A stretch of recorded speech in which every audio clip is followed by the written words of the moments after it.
Hello dear students, welcome to the digital learning platform of Winsome International School.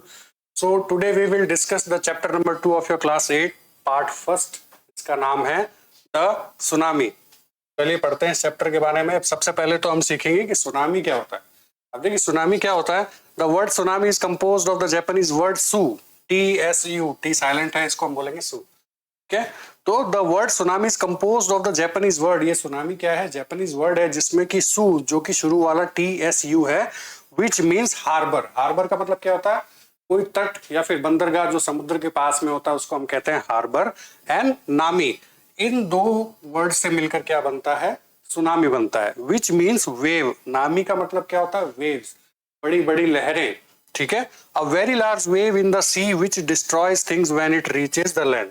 ऐसी बहुत बड़ी बड़ी लहरें जो कि जब वो तट पर पहुंचती हैं तो उसके आसपास का सारा जो इलाका है उसको तबाह कर देती हैं। ऐसी लहरों को हम क्या बोलते हैं? Tsunami. And is often caused by movement under the surface of the earth. और ये होती किस लिए है? क्यों होती है? क्यों इतनी बड़ी बड़ी लहरें आती हैं? जब समुद्र के जो वो धरती है उसके नीचे जब कोई मूवमेंट होता है, या फिर जैसे ऐसे मान लीजिए कि जब सी के अंदर अर्थक्वेक आता है, कोई धरती का कोई मूवमेंट होता है, तो उस समय उससे क्या होता है? बड़ी बड़ी लहरें बन जाती हैं। और वो लहरें इतना विशाल रूप ले लेती हैं, इतना बड़ा रूप ले लेती हैं कि उसके आसपास का इलाका जो है वो पूरा का पूरा जो है वो तबाह हो जाता है। तो उसको बोलते हैं हम सुनामी। ठीक है, चलिए अब देखिए बिफोर यू रीड में आपको क्या दे रखा है? Look at the map of the Andaman and Nicobar islands given here. आपको यहाँ पर मैप दिया गया है अंडमान और निकोबार आइलैंड्स का, और आपको क्या बताना है? Now read the sentences below. नीचे कुछ सेंटेंस आपको ये पढ़ने हैं और rewrite the incorrect words after correcting the mistakes. आपको इसमें से बताना है कि कौन सा स्टेटमेंट सही है, कौन सा गलत है। चलिए देखते हैं। कचौल इज एन आइलैंड। अब देखिए कचौल कहां पर है? कचौल ये रहा कचौल। तो कचौल क्या है? एक आइलैंड है। यहाँ पर देखिए, यहाँ देखिए कचौल एक आइलैंड है। ठीक है, तो ये सही है आपका। It is a part of Andaman group of islands. ये अंडमान ग्रुप ऑफ आइलैंड का पार्ट है कचौल, है कि नहीं है? नहीं, यहाँ है अंडमान, यहाँ है निकोबार, तो ये निकोबार ग्रुप ऑफ आइलैंड का पार्ट है, ना कि अंडमान का। तो ये हो जाएगा false. Nancowry is an island in the Nicobar group. Nancowry कहां पर है? निकोबार ग्रुप का है। तो हम देखेंगे कि ठीक है, ये रहा निकोबार और नैनकाउरी है यहाँ पर, तो ये नैनकाउरी ग्रुप ऑफ आइलैंड का पार्ट है। ठीक है, तो ये हो जाएगा true. Katchal and Nancowry are more than 100 miles apart. देखिए यहाँ पर है कचौल और यहाँ पर है नैनकाउरी। ये बता रहा है कि इनके बीच में 100 माइल्स का दूरी है, या फिर 100 माइल्स इन दोनों के बीच में दूरी है। तो ये गलत हो जाएगा। यहाँ पर इनके बीच में दूरी कितनी है? 21 किलोमीटर। ठीक है, तो ये आपका फॉल्स हो जाएगा। चलिए आगे। The Andaman and Nicobar islands are to the west of India. Andaman और निकोबार कहां पर है? इंडिया के वेस्ट में है। तो ये भी स्टेटमेंट गलत है। अंडमान और निकोबार कहां पर है? इंडिया के साउथ ईस्ट में। ठीक है, the Nicobar islands are to the north of Andaman island. The Nicobar islands कहां पर है? North of Andaman islands. Nicobar जो है ये कह रहा है कि ये कहां पर है? अंडमान के नॉर्थ में पड़ते हैं, लेकिन ये नॉर्थ में नहीं है, ये कहां पर होंगे? साउथ में। तो ये भी क्या हो जाएगा? फॉल्स। ये कहां है? साउथ में।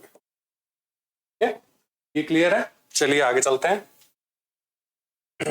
अब देखिए आपका लेसन कैसे शुरू होता है। A tsunami is a very large and powerful wave caused by earthquakes under the sea. Tsunami क्या होती है? बहुत ही बड़ी बड़ी, बहुत ही पावरफुल वेव्स होती है जो कि समुद्र के अंदर आती हैं, और इनके आने का कारण क्या होता है? अर्थक्वेक्स अंडर द सी। समुद्र के अंदर या फिर समुद्र के नीचे अर्थक्वेक आना, यानी कि भूकंप आना, इसके कारण क्या होता है? समुद्र में बहुत बड़ी बड़ी लहरें बन जाती हैं। On 26 December 2004, a tsunami hit Thailand and parts of India such as the Andaman and Nicobar Islands. ठीक है, 26 दिसंबर 2004 को क्या हुआ था? एक बहुत बड़ी सुनामी ने हिट किया था। कहां पर? थाईलैंड के कुछ पार्ट्स में और इंडिया के कुछ भागों में, जहां पर कि जिसमें अंडमान और निकोबार आइलैंड भी शामिल है। तो इन जगहों पर क्या हुआ था? 26 दिसंबर 2004 को सुनामी आया था। ठीक है, एंड द तमिलनाडु कोस्ट, और इंडिया के अंदर अंडमान और निकोबार आइलैंड्स पर और तमिलनाडु में, या फिर तमिलनाडु के जो कोस्ट वाला एरिया है वहां पर क्या आया था? सुनामी आया था। Here are some stories of courage and survival. हमारे पास में कुछ यहाँ पर इसके अंदर कुछ स्टोरीज बताई गई है कि लोगों ने कैसे सरवाइव किया, कैसे साहस दिखाया, करेज दिखाया अपने आप को बचाने के लिए या दूसरों की जिंदगी में। तो ऐसी कुछ कहानियां आपको आगे पढ़ने के लिए मिलेंगी। Did animal sense that a tsunami was coming? अब आपसे यहाँ पे कुछ पूछा भी गया है कि क्या जानवरों को पहले से ही ये बात पता चल जाती है कि कोई सुनामी आने वाला है, या फिर हम सुनामी को ही नहीं लेते हैं, ऐसी भी कोई प्राकृतिक आपदा या फिर ऐसा कोई नेचुरल कोई वो डिजास्टर होने वाला होता है जो कि एनिमल्स को पहले से पता चल जाता है, क्योंकि उनके अंदर क्या होता है, ऐसा कुछ सेंस होता है कि जिससे उनको पता चल जाता है कि कुछ बुरा होने वाला है, कुछ अनहोनी होने वाली है। तो यहाँ आपसे पूछा गया है कि क्या सच में ऐसा होता है। Some stories suggest that they did, और आगे कुछ आपको ऐसी स्टोरी पढ़ने के लिए मिलेगी जिससे आपको लगेगा कि एनिमल्स के अंदर ऐसा कुछ सेंस होता है जैसे कि उनको पहले से पता चल जाता है कि कुछ बुरा होने वाला है। ठीक है, चलिए आगे पढ़ते हैं क्या है। अब देखिए आपका पार्ट फर्स्ट में आपको क्या बताया गया है। These stories are all from the Andaman and Nicobar archipelago. ये जो स्टोरीज हैं आपको अंडमान और निकोबार आर्कीपेलागो का मतलब होता है ग्रुप ऑफ आइलैंड्स। तो आर्कीपेलागो मतलब कि अंडमान और निकोबार के जितने भी आइलैंड है वहां की ये सारी जो स्टोरीज हैं आपको यहाँ पर बताई गई है। Ignatius was the manager of a cooperative society in Katchal. Ignatius नाम के कोई पर्सन थे जो कि कचौल में एक कोऑपरेटिव सोसाइटी थी, वहां के मैनेजर थे। ठीक है। His wife woke him up at 6 AM because she felt an earthquake. और ये जो इग्निशियस थे, इनकी वाइफ ने इनको सुबह सुबह उठाया 6 बजे। क्यों उठाया? क्योंकि उनको एक भूकंप के झटके महसूस हुए। ठीक है। Ignatius carefully took his television set off his table and put it down on the ground so that it would not fall and break. Igneous ने सबसे पहले क्या किया? इग्निशियस ने सबसे पहले अपना जो टेलीविजन सेट था, उनका जो टीवी था, उनको टेबल से उठा करके नीचे जमीन पर रख दिया ताकि वो उस पे से गिर करके टूट ना जाए। ठीक है। Then the family rushed out of the house. उसके बाद वो जो पूरा परिवार था, जो पूरी फैमिली थी, वो अपने घर से बाहर निकल करके अपने घर से दूर हो जाती है। When the tremors stopped, they saw the sea rising. और जब वो भूकंप के झटके उन्होंने महसूस करना बंद कर दिए, जब वो झटके आना बंद हो गए, तब उन्होंने क्या किया? उन्होंने देखा कि जो समुद्र है वो उनकी तरफ बढ़ रहा है, या फिर समुद्र राइज हो रहा है। राइज क्यों हो रहा था? क्योंकि सुनामी आ रही थी। तो सुनामी आने से क्या हो रहा था? खूब सारी वेव्स जो है वो उनकी तरफ आती हुई उनको दिखाई दे रही थी। In the chaos and the confusion, two of his children caught hold of the hands of their mother's father and mother's brother. तो केओस का मतलब होता है कि बहुत ज्यादा कंफ्यूजन या फिर हड़बड़ाहट के अंदर क्या हुआ? बहुत ज्यादा कंफ्यूजन में उनके जो 2 बच्चे थे, उनके 2 बच्चों ने क्या किया? उनकी जो वाइफ, जो कि इग्निशियस की जो वाइफ थी, उनके फादर के हाथ पकड़ लिया और उनके ब्रदर का, मतलब कि उन बच्चों ने अपने नाना जी का और अपने मामा का हाथ पकड़ लिया। और उसके बाद में क्या होता है? And rushed in the opposite direction. और वो जो जहां से समुद्र की लहरें आ रही थी उनकी तरफ वो सभी लोग भागने लगे। कौन कौन? इग्निशियस की वाइफ, उनके 2 बच्चे, इग्निशियस की वाइफ के फादर मतलब कि उन बच्चों के नाना जी, और उनके मामा जो थे वो क्या करने लगे? जहां से सुनामी आ रही थी उसके अपोजिट डायरेक्शन में वो लोग सब लोग भागने लगे। He never saw them again. और इग्निशियस ने इसके बाद में उन्हें दोबारा कभी भी नहीं देखा। शायद वो लोग सुनामी में बह गए थे। His wife was also swept away. उनकी वाइफ जो थी वो भी पानी में बह करके चली गई थी। Only the 3 other children who came with him were saved. और उनके अलावा जो उनके 3 बच्चे थे जो कि इग्निशियस के साथ थे, केवल वो लोग ही बच पाए, बाकी कोई भी लोग उसमें से नहीं बच पाया। चलिए देखते हैं नेक्स्ट एक और स्टोरी है आपके सामने। कौन सी स्टोरी है? Sanjeev was a policeman. Sanjeev नाम के कोई पर्सन है जो कि पुलिसमैन थे, serving in the Katchal island of the Nicobar group of island. जो कि कहां जॉब करते थे? अंडमान निकोबार का जो ग्रुप ऑफ आइलैंड था वहां पर कचौल नाम का कोई आइलैंड है, वहां पर वो लोग, तो ये संजीव थे, इनकी सर्विस थी, ये वहां पर पुलिसमैन थे। He somehow managed to save himself, his wife and his baby daughter from the waves. तो वो अपने आप को किसी न किसी तरीके से बचाने में सफल हो गए। उन्होंने अपनी वाइफ को भी बचा लिया और उनकी जो बेबी डॉटर थी उनको भी बचा लिया। तो ये तीनों लोग किसी न किसी तरीके से बच करके वहां से निकल गए। But then he heard cries of help from his wife of the John and the guest house cook. लेकिन तभी संजीव ने क्या सुना कि किसी की चिल्लाने की आवाज आ रही है। और वो आवाज किसकी थी? इनके गेस्ट हाउस के अंदर जो एक वो कुक था जिसका नाम है जॉन, उनकी वाइफ के चिल्लाने की आवाज आ रही थी जो कि पानी में बह रही थी। Sanjeev jumped into the water to rescue her but they were both swept away. Sanjeev भी क्या किया? संजीव ने उनकी वाइफ को बचाने के लिए खुद पानी में कूद गए और वो दोनों ही नहीं बच पाए, दोनों ही पानी के साथ बह गए। अब देखिए एक अगली स्टोरी। 13 years old मेघना was swept away along with her parents and 77 other people। 13 years old मेघना जो थी, एक मेघना नाम की एक लड़की थी जो कि 13 साल की थी, वो भी क्या हो गई थी, पानी में बह गई थी अपने पेरेंट्स के साथ में, अपने माता पिता के साथ में, और उनके साथ साथ 77 और भी जो लोग थे वो भी पानी के अंदर बह गए थे। She spent 2 days floating in the sea holding on to a wooden door। और मेघना ने 2 दिन पानी में तैरते हुए बिताया। कैसे तैरते हुए बिताया? एक लकड़ी के दरवाजे के ऊपर। अब जब पूरे सब घर तबाह हो गए थे, खूब सारा सामान जो था पानी में बह रहा था, तो ऐसी क्या होता चला गया, एक लकड़ी का दरवाजा भी पानी में बह रहा था, तो मेघना उसके ऊपर चढ़ गई और उसके ऊपर तैरते हुए उसने 2 दिन समुद्र के अंदर बिताए। 11 times she saw a relief helicopter overhead but they did not see her।